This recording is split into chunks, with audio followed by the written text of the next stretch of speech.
নমস্কার, আপনাদের সকলকে স্বাগত জানাই।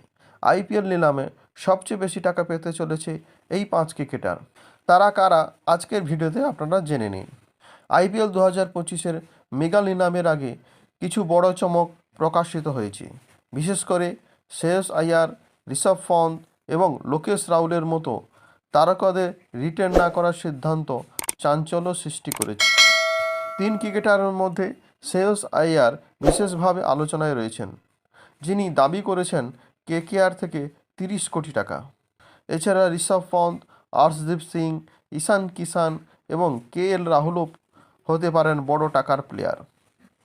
আইপিএল 2025-এর মেগা নিলামের জন্য মোট 1574 জন ক্রিকেটারের নাম নিবন্ধিত হয়েছে এবং এখন প্রশ্ন উঠছে কোন 5 ক্রিকেটার সবচেয়ে বেশি টাকা পেতে পারেন। এই তালিকায় শীর্ষে থাকতে পারেন শ্রেয়স আইয়ার, ভারতীয় দলের সেরা ব্যাটসম্যান এবং কলকাতা নাইট রাইডার্সের প্রাক্তন অধিনায়ক।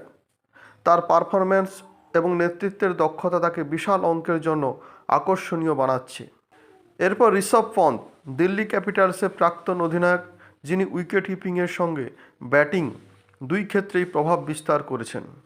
তারপর আর্শদীপ সিং, পাঞ্জাব কিংসের বাইরে থাকা এই বাঁহাতি পেসারকে নিয়ে মেগা নিলামে অনেক দলই আগ্রহী হতে পারে।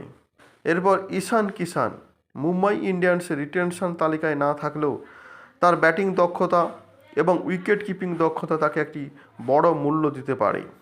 এবং সবশেষে KL Rahul, Lucknow super giants তাকে রিটেন করেনি, তবে তার শক্তিশালী ব্যাটিং ও অভিজ্ঞতা তাকে আইপিএলে আরও একবার চমক দেখানোর সুযোগ দিতে পারে।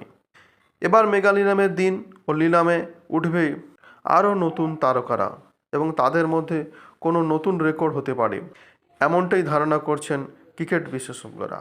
তো এটাই ছিল আজকের ভিডিওটি ভালো লাগলে অবশ্যই লাইক, কমেন্ট, শেয়ার করবেন। আর আপনি যদি আমার চ্যানেলে নতুন হন, চ্যানেলটি অবশ্যই সাবস্ক্রাইব করবেন। সবাই ভালো থাকবেন, সবাইকে ভালো রাখবেন। জয় হিন্দ, বন্দে মাতরম।